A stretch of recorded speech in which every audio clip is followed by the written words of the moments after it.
Suamiku pewaris utama. Bab 75. Memulai rencana.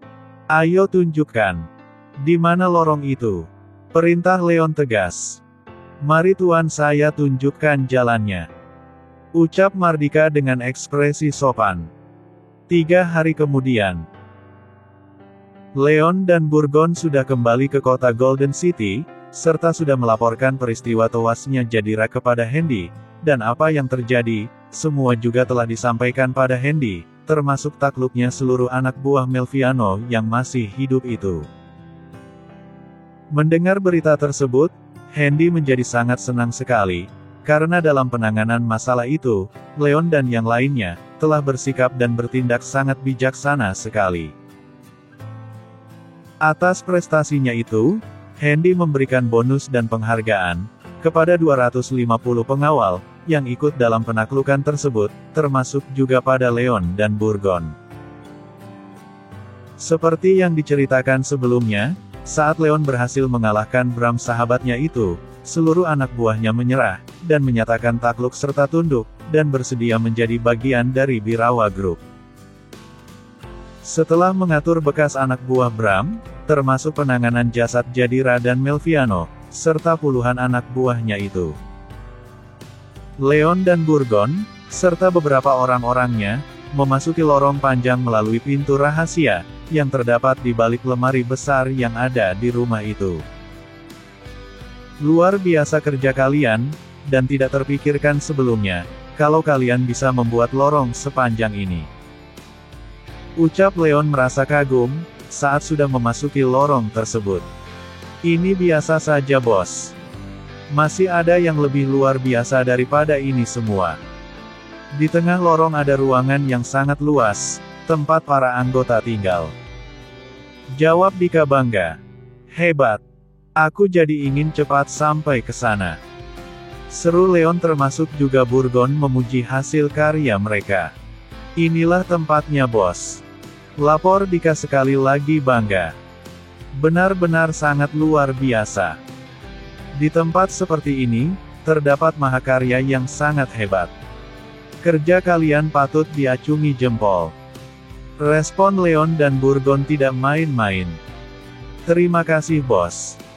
Tempat ini sekarang telah menjadi milik Birawa Group, karena pemilik sebelumnya telah tiada. Jawab Dika sedih.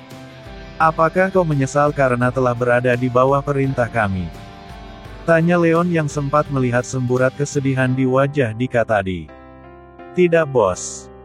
Saya hanya berterima kasih, karena telah lepas dari tekanan yang selama ini kami rasakan. Respon Dika cepat. Sudah.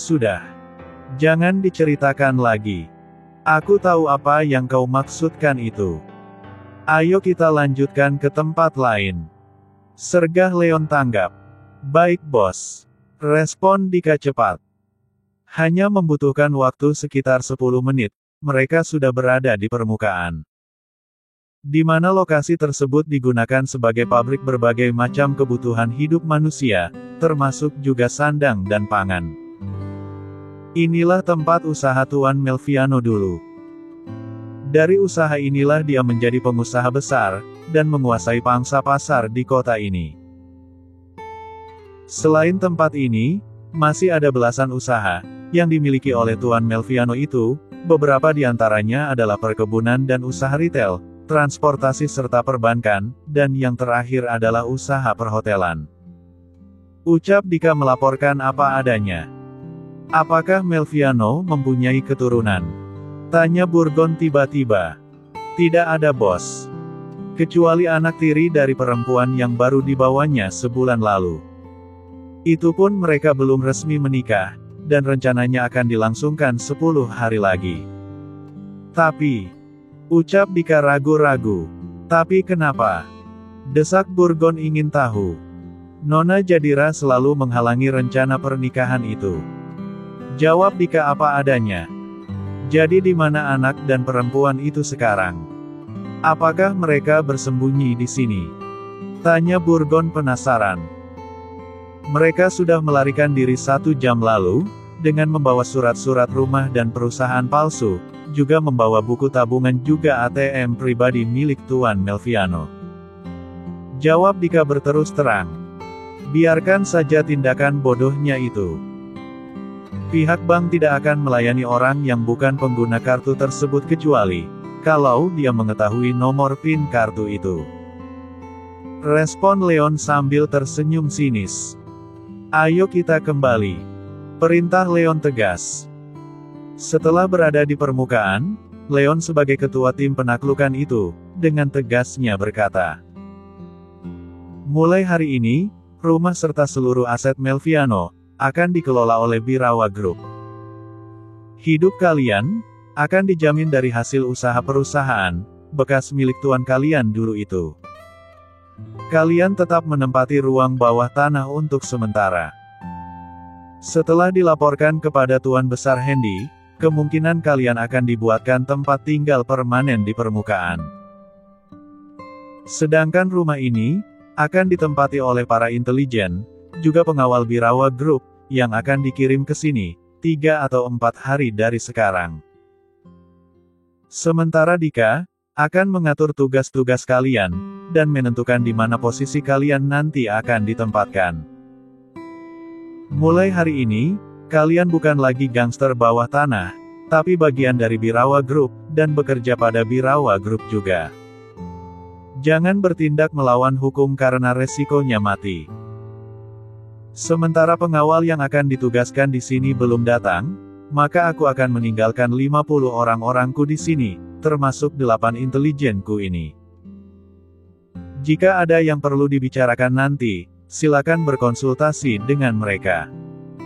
Ucap Leon mengakhiri arahannya, kemudian berniat pergi untuk kembali ke kota Golden City. Nun jauh di sana, di kota Paris, Prancis, Tommy sedang memberikan pengarahan pada anak buahnya, yang dengan patuhnya mendengar semua pengarahan itu. Sudah hampir sebulan aku memegang posisi ketua di organisasi ini, sampai sekarang, belum juga menemukan kemajuan yang berarti dalam organisasi kita. Sementara di pihak Hendy, mereka terus menambah anggota yang diambil dari kota Paris ini. Keadaan tersebut memaksa kita untuk mencari solusi, agar kelompok mereka tidak semakin berkembang. Ucap Tommy dalam pengarahannya itu. Apakah di antara kalian ada yang bisa memberi solusi?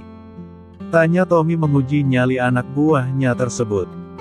Maaf Tuan Tommy. Walau kelompok mereka semakin besar, tapi mereka tidak mengusik kita. Mereka hanya mengawasi dan mengawal kelompok yang lain ketika bekerja.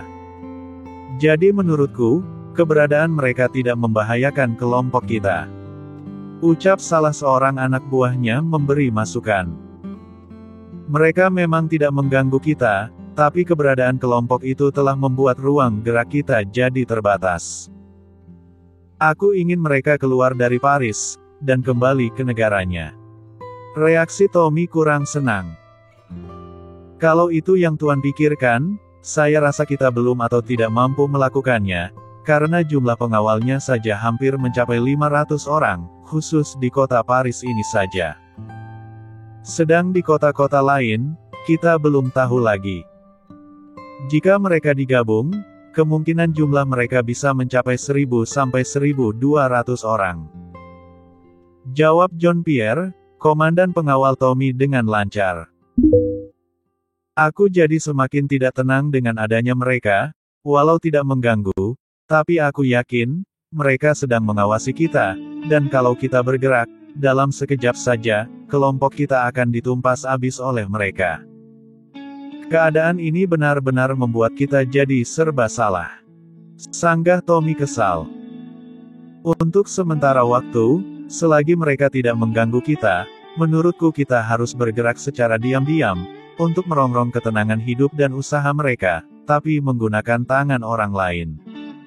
Usul komandan lainnya pada Tommy. Coba jelaskan dengan rinci, gangguan apa yang bisa membuat mereka tidak tenang tinggal di Perancis ini? Tanya Tommy penasaran. Kita bayar kelompok lain, yang bukan dari kota ini, untuk mengacau orang-orang yang bertugas mengantar barang ekspedisi ke kota atau negara lain. Saat mereka sedang tidak dalam pengawalan ketat, kita suruh kelompok itu untuk merampok barang kiriman perusahaan tersebut, begitu juga dengan ekspedisi lainnya. Dengan kondisi ini, diharapkan ketenangan mereka menjadi terganggu, dan mungkin akan memindahkan perusahaan mereka ke tempat lain. Ucap Xavier memberi usul. Dengan mencegat ekspedisi mereka, apalagi merampoknya, tentu perusahaan akan mengirim pengawal untuk mengawal tim itu, juga untuk menangkap siapa pelaku perampokan tersebut. Apakah kau tak berpikir ke arah itu? Bantah Tommy menyangkal pendapat dari Xavier tersebut. Suasana menjadi hening, sesaat setelah Tommy berkata seperti itu. Semua menjadi serba salah, dan tidak tahu apa yang akan mereka lakukan lagi, begitu juga dengan Tommy. Hanya beberapa bagian usulmu yang bisa diterima. Yaitu menyewa kelompok lain, yang tujuannya hanya untuk mengganggu ekspedisi mereka saja, tetapi tidak sampai merampok barang-barang yang mereka bawa itu. Ucap Tommy ketika suasana hening terus saja berlanjut. Maaf Tuan Tommy, jika saya menyela. Barang-barang mereka tentu akan dibawa dengan menggunakan kapal laut. Tentu saja mereka akan membawa barang-barang tersebut ke pelabuhan. Ucap Andre memberi usul. Maksudmu? Tanya Tommy penasaran. Kita cari orang-orang yang bisa kita bayar di sana dengan bayaran tinggi, yang tugasnya adalah untuk meng-cancel setiap barang yang akan mereka kirimkan itu, atau memindahkan barang tersebut ke tempat lain, dengan alasan barang yang akan mereka kirimkan tersebut ilegal. Kalau ilegal itu tidak mungkin. Mereka adalah perusahaan besar, dan sudah diakui oleh dunia. Tapi kalau hanya sekedar meng-cancel keberangkatan barang-barang mereka, itu bisa saja terjadi. Respon Tommy cepat. Bagaimana kalau kita susupkan beberapa orang di antara kita, untuk masuk ke dalam tim ekspedisi itu? Usul Arman, seorang komandan pengawal Tommy, selain dari John Pierre. Aku rasa itu sangat sulit untuk dilakukan, karena seleksi untuk masuk ke dalam perusahaan tersebut sangat ketat sekali. Bantah Andre mematahkan pendapat dari Arman tadi. Atau begini saja Tuan. Kita susupkan orang yang akan masuk dalam tim pengawalan mereka, tetapi orang tersebut sudah kita bayar, dengan bayaran yang jauh lebih tinggi dari bayaran perusahaan tersebut. Ucap Basten mencoba memberi solusi. Jika mereka sanggup dan mau, maka tugas mereka adalah untuk memata-matai pergerakan mereka, dan mencari sisi lemah dari perusahaan tersebut. Sambung Basten lagi. Aku setuju dengan pendapat Basten ini. Kita susupkan orang-orang yang akan menjadi tim pengawal mereka. Walau nantinya mereka bekerja pada perusahaan tersebut, tetapi sejatinya mereka adalah orang-orang kita. Sebagai tambahan, tugas mereka adalah untuk memecah belah dan mengadu domba antar sesama pengawal, terutama pengawal yang berasal dari kota ini. Ucap Xavier mencoba mengalah, dan mendukung pendapat lain. Baiklah kalau begitu. Beberapa pendapat kalian bisa aku terima. Mengenai rencana itu agar bisa terlaksana, aku serahkan tugas itu kepada Xavier dan John Pierre, untuk menjadi pemimpinnya. Ucap Tommy sudah mulai merasa lega. Rencana yang digulirkan oleh kelompok Tommy benar-benar dijalankan oleh John Pierre dan Xavier. Dengan pergaulannya, mereka berhasil mempengaruhi kelompok lain, untuk melancarkan aksinya, dengan iming-iming bayaran tinggi, dan kesempatan menjadi bagian organisasi mafia yang dipimpin oleh Tommy tersebut. Kepada mereka juga dijanjikan akan direkrut dalam tim mata-mata, yang akan disusupkan ke dalam perusahaan yang akan mereka ganggu itu. Rencana yang akan mereka terapkan itu sangat licik sekali, di mana kelompok mereka yang terdiri dari 40 orang, akan dipecah menjadi 2. Ketika kelompok satu sedang beraksi, dan berusaha merampok tim ekspedisi pengiriman barang ke tempat lain, kelompok yang satunya lagi datang, dan berpura-pura membantu tim ekspedisi itu, sehingga terjadi pertarungan dan baku tembak antar sesama mereka. Dari kejadian itu diharapkan, pihak perusahaan yang dibantu tersebut akan berterima kasih, dan menawari mereka pekerjaan, agar bergabung dalam tim pengawal ekspedisi. Ternyata rencana mereka berhasil, karena mereka berakting sangat bagus sekali, hingga pihak perusahaan berniat akan merekrut mereka menjadi bagian dari Birawa Group. Diceritakan di suatu malam, saat rombongan mobil ekspedisi sedang melintasi perbatasan Perancis dan Belgia, datang 4 buah mobil truk besar, menghadang jalan mereka. "Bruum! Bruum! Bangun! Bangun! Lihat! Ada mobil truk di depan kita. Sepertinya mereka sedang berhenti dan menghadang jalan kita," teriak seorang sopir kepada kernet juga pengawal yang sedang tertidur di sebelahnya itu. "Ayo cepat bangun!" teriaknya lagi sambil mengerem mobil truknya secara mendadak. Aksi yang dilakukan oleh sopir truk gandeng secara tiba-tiba itu, tentu saja mengagetkan kernet dan pengawal yang sedang tertidur, juga pengemudi mobil truk lainnya. Ciit! Bunyi ban truk beradu dengan aspal nyaring sekali terdengar, dan penumpangnya terdorong ke depan. Bahkan ada sebuah truk yang hampir menabrak truk temannya yang lain. "Ada apa? Kenapa berhenti secara mendadak?" tanya pengemudi truk yang hampir menabrak itu kuat-kuat. "Shoot! Pelankan suaramu. Di depan ada beberapa truk yang sedang menghadang tim kita. Lebih baik kita keluar saja, dan menanyakan tujuan mereka menghentikan mobil-mobil kita," ucap seorang pengawal lirih, sambil mengeluarkan pistol dari balik bajunya itu. Tapi tiba-tiba, datang 4 orang berbadan tegap penuh tato, tetapi berpenutup kepala, dan langsung menodongkan senjata otomatisnya ke arah pengawal, sopir serta kernetnya itu dari kanan dan kiri. "Cepat turun, dan serahkan truk ini pada kami," ancam pemimpin mereka bengis. Sopir, pengawal dan kernet tersebut, terpaksa menuruti keinginan mereka, dan buru-buru turun daripada mati tertembak dan langsung mengangkat tangan mereka ke atas, tapi pengawal itu masih tetap memegang pistol, dan dia lupa untuk membuangnya tadi. "Ini perampokan. Jatuhkan senjatamu dan tiarap di tanah. Cepat!" teriak pemimpin perampok tersebut semakin bengis. Sial! Ternyata 6 buah truk dan semua penumpangnya telah berhasil mereka kuasai dan tawan. "Kalau begini caranya kami bisa habis." Batinnya marah, ketika sekilas melihat ke arah depan, dan mendapati, teman-temannya, juga sedang ditawan oleh para penghadang itu. "Cepat bawa semuanya ke sini!" teriak pemimpin perampok itu garang. "Siapa kalian? Dan kenapa menghentikan ekspedisi kami? Tidakkah kalian tahu, bahwa kami dari perusahaan ekspor-impor Birawa Group?" tanya salah seorang pengawal itu mencoba menakuti para perampok itu, dengan nama besar perusahaan.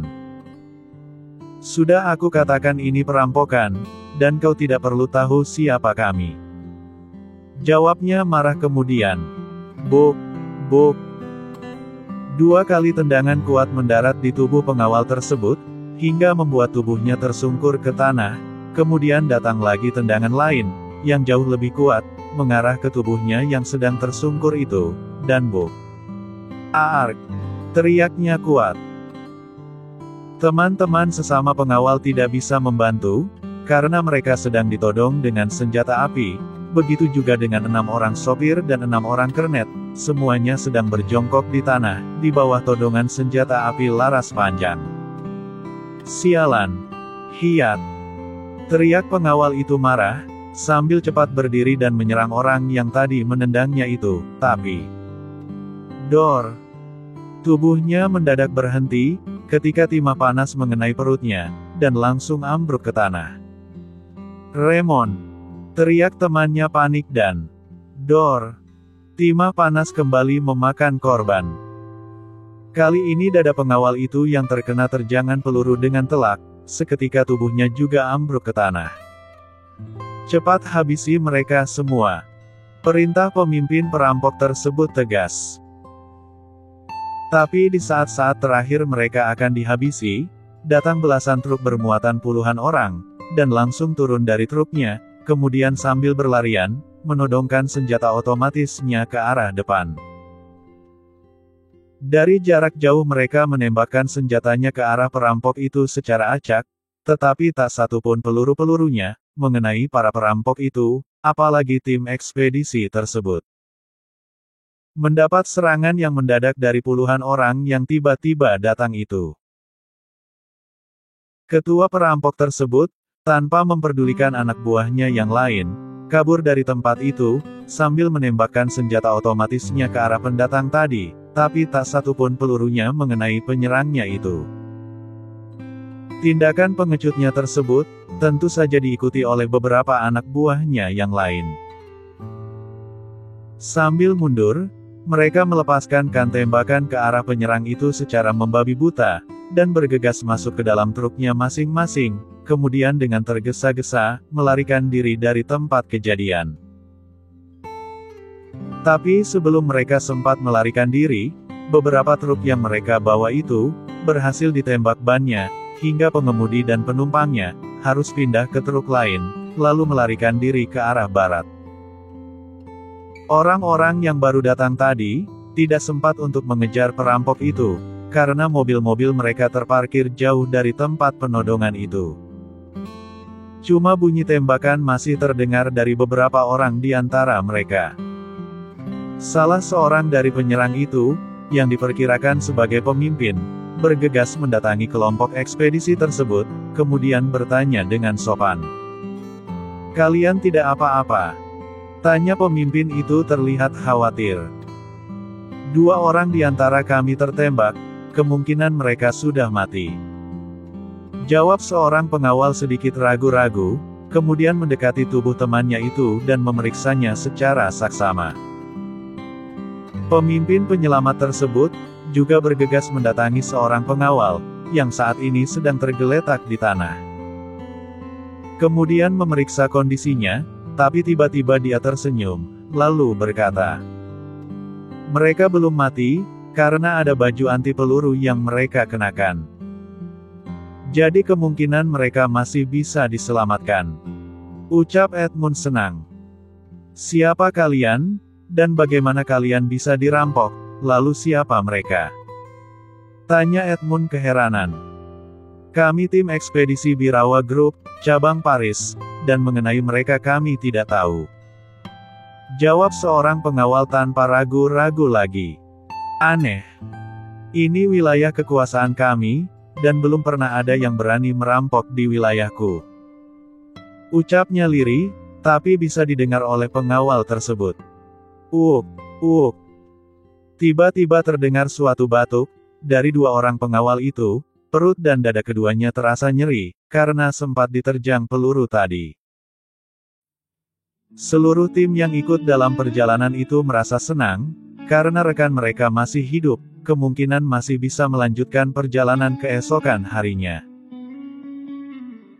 Jam pada waktu kejadian menunjukkan pukul 2 dini hari, jadi tidak ada seorang pun yang mau lewat di tempat itu.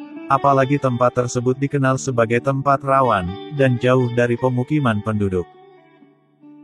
Seorang pengawal tim, datang menghampiri pemimpin kelompok penolong itu, lalu berkata, "Kami sangat berterima kasih pada Anda dan kelompok Anda, karena telah menyelamatkan nyawa kami," ucapnya sambil menangkupkan tangannya di dada.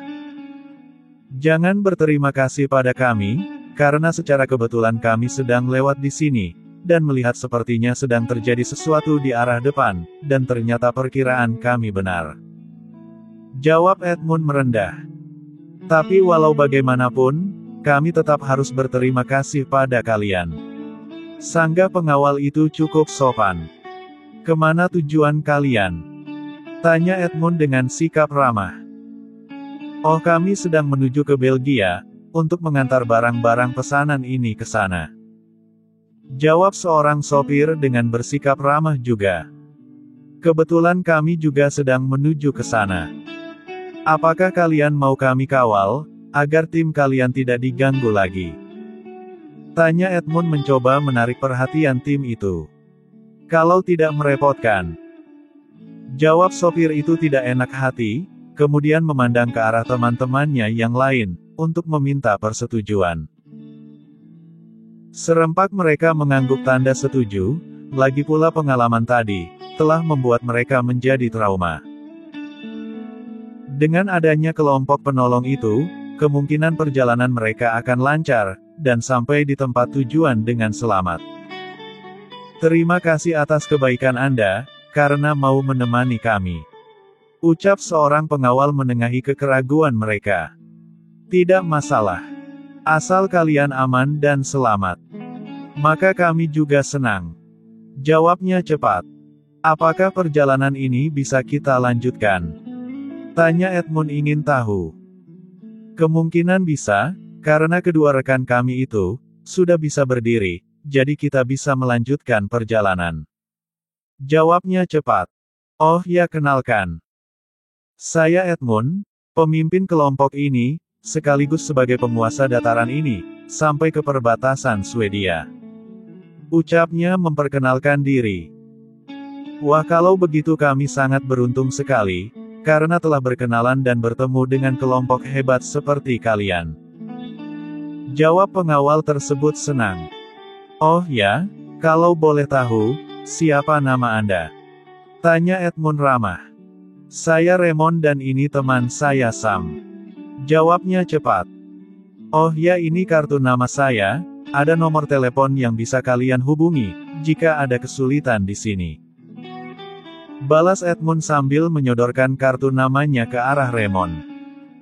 Dengan cepat Raymond mengambil kartu tersebut, memandang sekilas, kemudian menyimpannya di saku bajunya, lalu berkata, "Terima kasih. Mungkin dengan ini, pimpinan kami akan mengundang Anda secara pribadi, untuk datang ke perusahaan kami."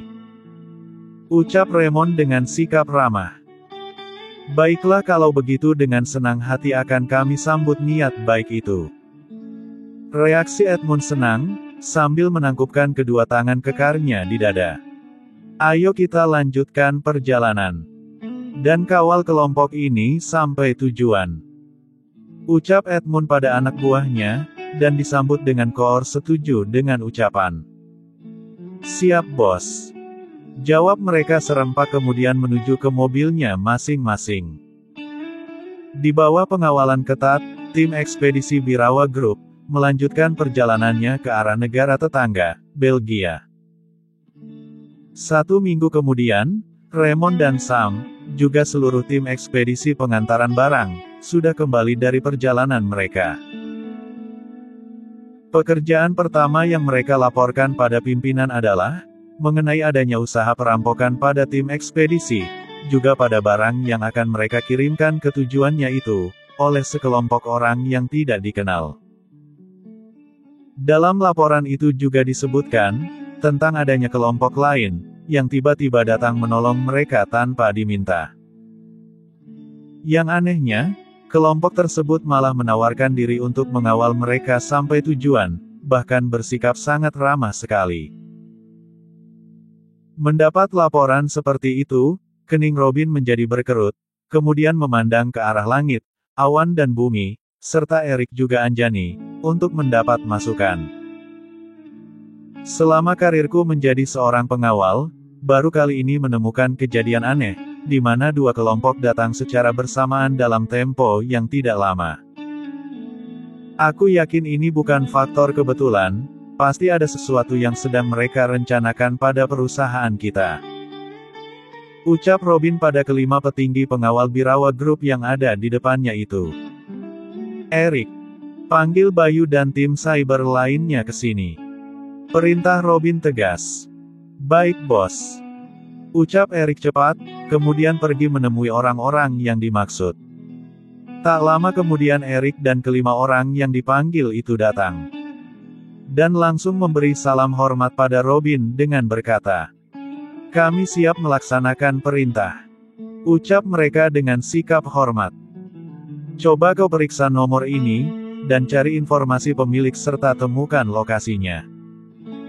Ucap Robin tegas, sambil menyodorkan kartu nama Edmund pada Bayu.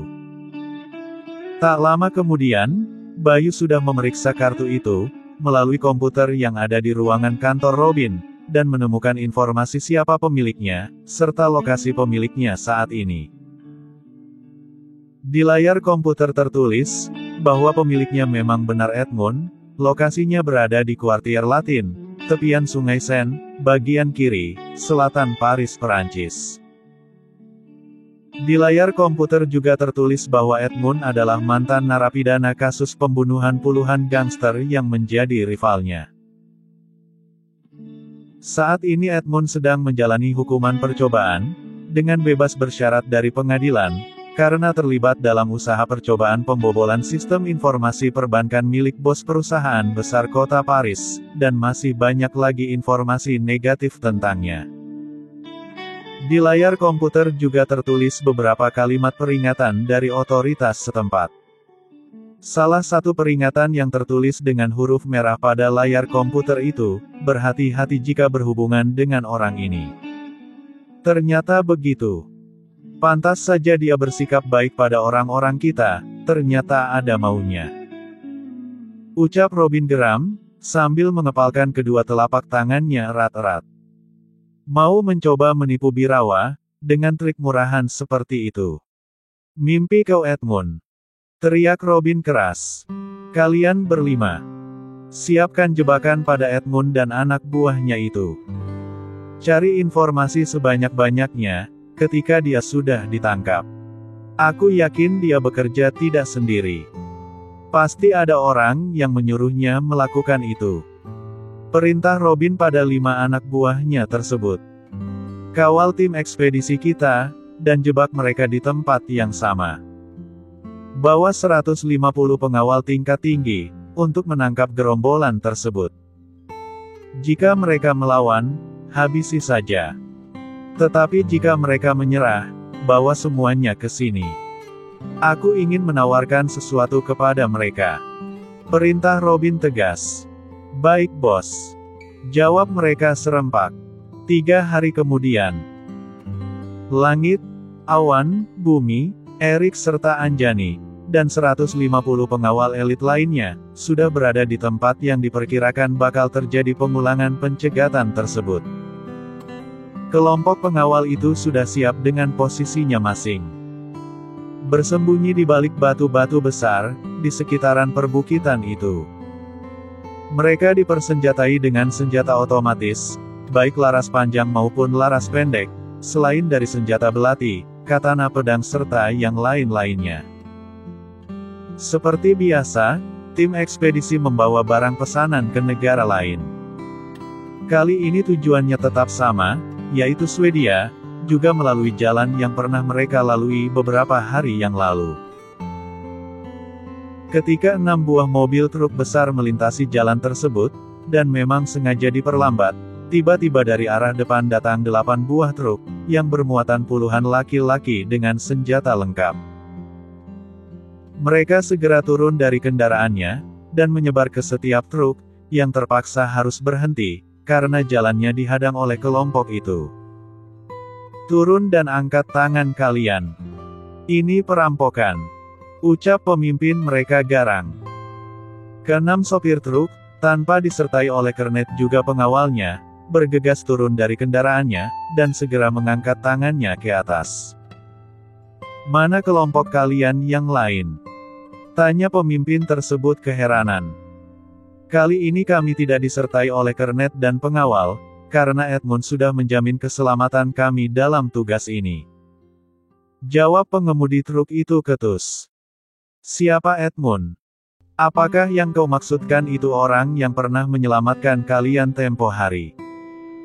Tanya pemimpin tersebut sinis. Ya, dialah orangnya. Jawab sopir truk itu cukup berani. Tak lama setelah sopir itu mengucapkan kata-kata tersebut, dari arah belakang truk ekspedisi Birawa Group, datang belasan mobil truk barang, yang seminggu lalu juga datang. Kedatangan mereka kali ini tidak sama seperti seminggu yang lalu, datang langsung mengepung, lalu menyerang kelompok pertama tanpa aba-aba lagi. Baku tembak segera terjadi antara mereka. Ada yang bertumbangan ke tanah, Tetapi anehnya tidak ada darah yang keluar dari tubuh mereka. Kedua belah pihak saling balas-membalas tembakan, sedangkan 6 orang tim ekspedisi tersebut bergegas bersembunyi di bawah kolong mobilnya masing-masing, takut terkena peluru nyasar. Setelah berlangsung sekitar 5 menit, baku tembak itu sedikit mereda. Kelompok pertama mundur secara teratur, mendekati truknya masing-masing. Tetapi alangkah terkejutnya mereka ketika sampai di mobilnya, tiba-tiba mereka disergap oleh puluhan orang bersenjata lengkap, dengan senjata api mengarah ke arah mereka, dan siap untuk ditembakkan. Tanpa banyak tanya, para pengawal elit yang dipimpin oleh Langit, segera menyergap mereka, tanpa diketahui oleh kelompok kedua. Tetapi 2 orang berhasil kabur dengan menyelinap di bawah kolong mobil, dan langsung bersembunyi di kegelapan malam. Setelah tubuh sebagian dari para perampok tersebut diikat, dan diletakkan di belakang truk-truk mereka, rombongan penyerang datang, dan mendekati mobil-mobil tersebut. Tetapi sebelum mereka sampai, lagi-lagi puluhan orang mengepung mereka dari berbagai macam arah, dengan senjata api yang pelurunya siap untuk dimuntahkan. Jatuhkan semua senjata kalian. Jika kalian coba melawan, maka jangan salahkan kami, kalau harus menghabisi nyawa kalian di sini, ucap Langit penuh intimidasi. Bukannya mendengarkan perintah Langit, beberapa orang di antaranya malah membalikkan badan, kemudian mencoba mencelakai Langit dan beberapa orang anak buahnya itu, dengan cara menembakkan senjatanya ke semua arah. Beberapa orang pengawal tak ayal terkena tembakan yang tiba-tiba tersebut. Tapi walaupun tubuh mereka terdorong sedikit ke belakang, namun hanya rasa nyeri di sekitar bekas tembakan itu. Tidak ada darah, tidak ada luka yang berarti, cuma lebam di sekitar tembakan tersebut. Ternyata mereka menggunakan peluru karet, yang biasa digunakan oleh para tentara, ketika sedang latihan perang. Mendapat serangan seperti itu, walaupun hanya menggunakan peluru karet, tapi beberapa orang ninja segera merangsek ke arah penembak itu dan crash, crash, crash. 6 orang penembak itu mati seketika saat tubuh tertusuk pedang dan kepala terlepas dari badan. Melihat 6 anak buahnya mati secara mengenaskan seperti itu, Edmund menjadi marah. Kemudian tanpa memikirkan resikonya, segera mencabut pistol yang ada di balik bajunya tersebut, kemudian berusaha menembak para ninja-ninja itu. Tapi sebelum tindakannya terlaksana, secara tiba-tiba Erik menembak pistol yang sedang dipegang oleh Edmund tersebut, dan langsung terjatuh ke tanah. Apa yang telah kalian lakukan? Kenapa kalian membunuh anak buahku, orang yang telah menolong tim ini sebelumnya? Tanya Edmund marah. Bawa mereka semua ke sini. Perintah Langit tegas, kepada anak buahnya yang lain, tanpa mempedulikan pertanyaan dari Edmund barusan. Tak lama kemudian, 19 orang yang perampok itu, diseret ke hadapan Langit juga Edmund, yang saat ini tangannya sedang gemetar, akibat tembakan terarah ada pistolnya tadi. Kau boleh membohongi anak buahku yang lain. Tapi kau tidak bisa membohongi kami. Aku tahu siapa kelompok pertama ini, mereka adalah orang-orangmu bukan? Ucap Langit tanpa basa-basi lagi.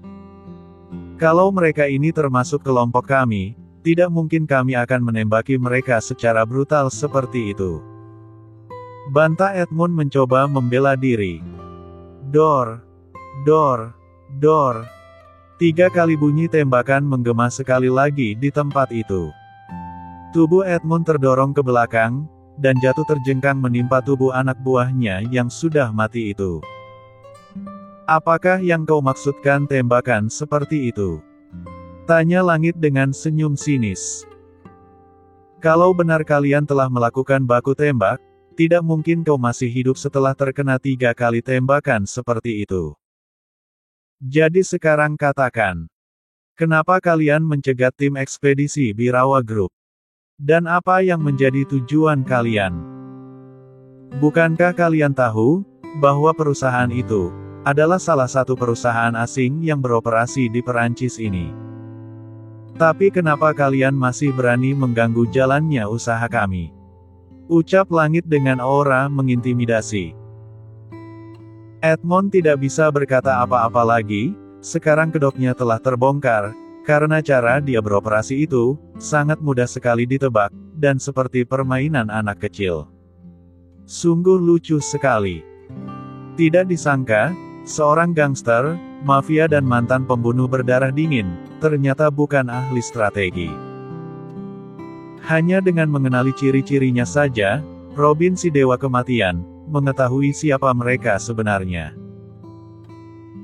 Melalui orang-orangnya, Robin memerintahkan untuk menjebak kelompok yang berpura-pura tersebut, dan beberapa di antaranya ada yang sudah mati meregang nyawa. Apakah kau masih belum mau membuka mulut? Apakah perlu menambah anak buahmu yang lain untuk mati? Ucap langit memberi ancaman kepada Edmond. Sungguh tindakanmu sangat berani, dengan membunuh anak buahku. Tidakkah kau tahu, sedang berhadapan dengan siapa? Tanya Edmond mencoba menakuti langit yang sedang berhadapan dengannya itu. Aku tidak peduli siapa kalian. Yang aku peduli adalah, kenapa kalian mencoba memprovokasi dan menipu orang-orang kami? Kalau bukan punya maksud tertentu, tidak mungkin kalian berani melakukan hal bodoh seperti ini. Jawab langit sangat tegas. Hahaha. Ternyata kalian bukan pengawal kacangan. Aku kira dengan berpura-pura berbuat baik, pada orang-orangmu itu, kalian akan luluh, dan membujukku untuk bergabung dengan kalian. Ternyata perkiraanku salah. Reaksi Edmond mengagumi kecerdasan dari lawan bicaranya tersebut, sambil tertawa terbahak-bahak. Apa yang kau katakan itu memang benar. Para pengawal yang telah kau tipu itu, adalah pengawal kelas rendah, yang masih belum kenyang dengan pengalaman. Tetapi jika kau berhadapan dengan kami, maka saat itu juga kau pasti mati. Balas langit kesal. Baik. Mungkin saat ini kalian akan membunuhku, juga anak buahku itu, tapi sebelum aku mati, akan aku sebutkan, siapa aku dan kelompokku ini. Sambut Edmond, mencoba sekali lagi menakuti lawan bicaranya tersebut. Kau tidak perlu menyebutkannya, karena aku sudah tahu siapa kau sebenarnya. Kau adalah mantan narapidana, yang sudah membunuh puluhan gangster rival-rivalmu dulu. Kemudian kau juga adalah narapidana dalam kasus pembobolan akun bank, pengusaha kota Paris ini.